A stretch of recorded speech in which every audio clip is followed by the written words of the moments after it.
is Luka Doncic a bona fide top 5 player in the NBA? That's where we kick off Mavericks Today by Chat Sports. My name is Harrison Graham.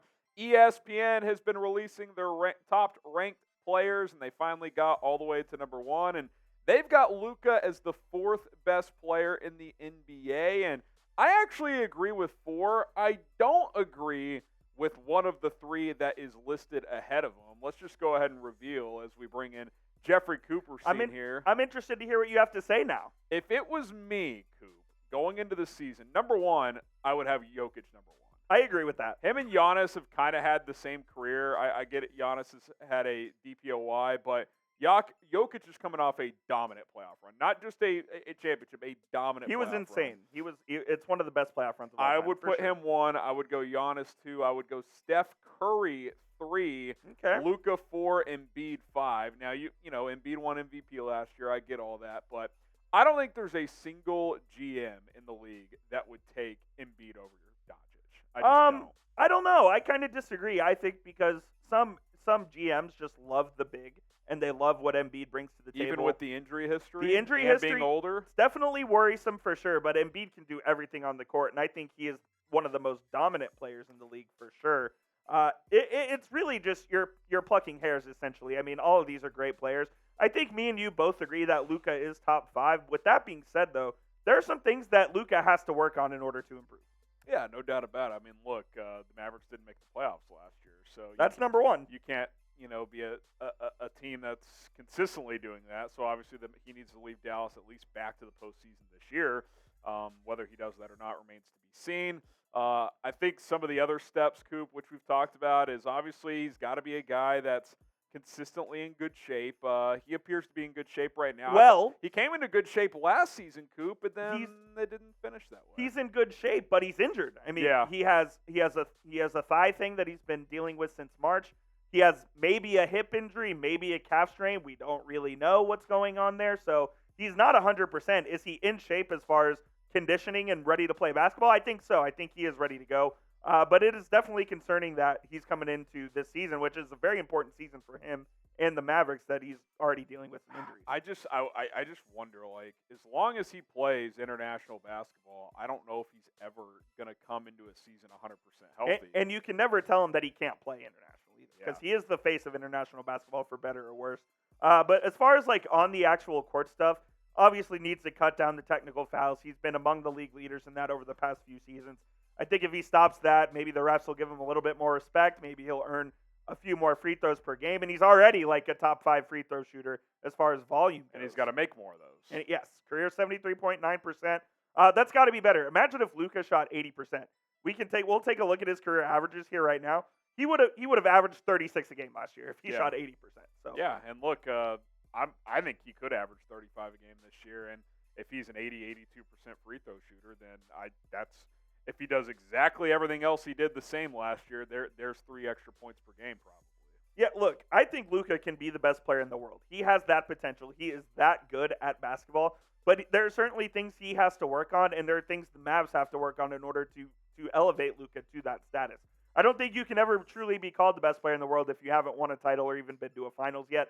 And the Mavericks haven't been there since 2011. Now, they made some good steps in 2021, took a step back here in 22. Let's see what happens. Yeah, and look, I mean, Luka can only control so much, right? Like, he hasn't had the talent a Giannis has had around him. He hasn't had even what Jokic had last year, but he does have Kyrie now for a full season as a sidekick. You and I have concerns about a lot of the rest of the roster, but at minimum, this has to be a playoff team. Like, if you're not a playoff team and you and Kyrie stay fully healthy, that is objectively a massive failure. There's just no way around it. Speaking of Kyrie, he was ranked 34th on this list. I believe he dropped one spot. He was 33rd last year. So the Mavericks having 2 top 35 players in the league. That feels a little low to me, by the way. Yeah, it does. I think it factors in the unavailability and the questions surrounding Kyrie and all that. But the Mavericks have 2 of the very best players in the NBA, and let's see if they can put it in action. We are now less than 2 weeks away from Mavericks versus Spurs. So what do you guys think? Is Luka top 5? Type Y for yes, type in for no. I think as an individual player in this league, he is top 5. I think he's got everything you want offensively. I think when he commits to playing defense, he is a acceptable defender. He's a great rebounder. So, yeah, I think he's got everything you need to be consistently a top 5 player in this league for probably another decade or so. So, let us know. Type Y for yes, type in for no. Here in a few moments, we are going to talk about a new free agent that maybe or maybe not Dallas should look into signing. But first, I want to talk about our sponsor today. That is PrizePicks. And if you want to spice up your game day experience like I am for Thursday Night Football tonight, get started with the best daily fantasy sports app out there. It is PrizePicks. Download the app right now. Go to PrizePicks.com/CLNS. Use code CLNS to get a deposit match up to $100. The way PrizePicks works, you can pick 2 to 6 players, at least 2, up to 6, and then go for more or less than their PrizePicks projection. For example, I have a pick 3 tonight. Patrick Mahomes, more than 268.5 passing yards. Yeah, that's a lot on a projection. Denver's dead last in defense this year. I think he can do that with ease. Marvin Mims is averaging over 20 yards per catch, so give me the more than 18.5 receiving yards. I think he could do that on one catch for the Broncos. And then Travis Kelce's been banged up coming into this game. I think he's going to play, but give me the less on the yardage there. I think he could be limited, and if the Chiefs are able to get a big lead early, then they'll probably limit his snaps. PrizePicks.com/CLNS. You're not playing against pros. You're not playing against sharks. It's just you versus the PrizePicks projections. Get started right now. PrizePicks.com/CLNS. Code CLNS to get a deposit match up to $100. All right, Coop. Kai Jones got waived by the Charlotte Hornets, and I've already gotten a few DMs from people. Hey, could the Mavs sign Kai Jones? The reason we threw #GoatLife on there is because if you've been monitoring Kai Jones on Twitter, some interesting social media activity, and he's been throwing the #GoatLife on his tweets. It's been an adventure from the former Texas Longhorn, to say the least. He requested a trade publicly on Twitter, which probably led to his release from the Charlotte Hornets. So he's now a free agent. Kai Jones, a freakishly athletic player, but he really hasn't established himself in the NBA whatsoever. Certainly not enough to request a trade from a team. Especially on Twitter. I mean, he, in his career, has not even averaged 3 points. I think last year he averaged just over 3 points, but combined with 2 seasons, he's only played in 67 games. He has not been in Charlotte's rotation consistently. And we should mention, too, Coop, Charlotte has arguably been the worst team in the NBA the last 2 years. Certainly. For sure bottom 5, and he couldn't even crack their rotation. And he's going on Twitter saying GOAT life and I'm requesting a trade, etc. Look, I don't want to, speculate. Pretend that I'm a mental health doctor or anything like that, a counselor, none of that stuff. But something's not right there, man. Yeah, I don't know what's going on. I don't know what's going on in his personal life. He's just kind of going off the rails. It's very Chandler Jones-esque. I'll say Chandler Jones light. It's not to that level, but he's just kind of just firing off tweets, and it's like he did say that he could beat LeBron James one-on-one, and he is the best player in the NBA. So at least he believes in himself, I guess. And look, we know the Mavericks need a center. That's no secret. And I think Kai Jones plays the center position.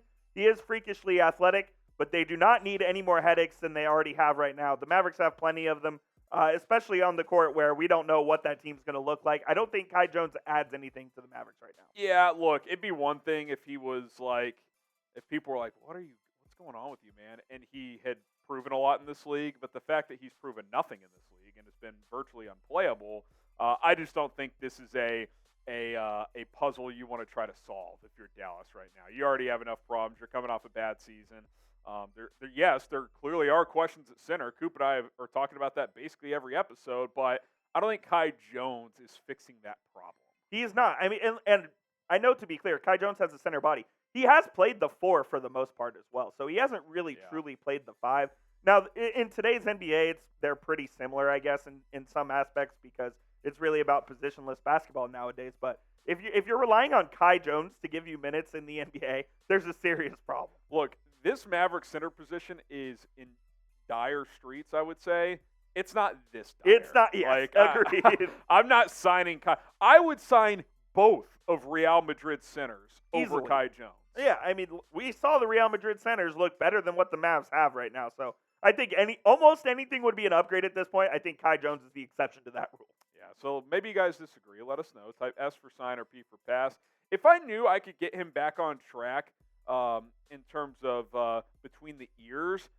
I'd be interested in bringing him in as like a two-way and playing him in Frisco. That was my next question. Would you take him on a two-way deal? I think I would consider it. The Mavs do have a two-way spot I'd really have to evaluate what's going on there, not just on the court-wise. So, as for sign P for pass, let us know if you're interested in Kai Jones.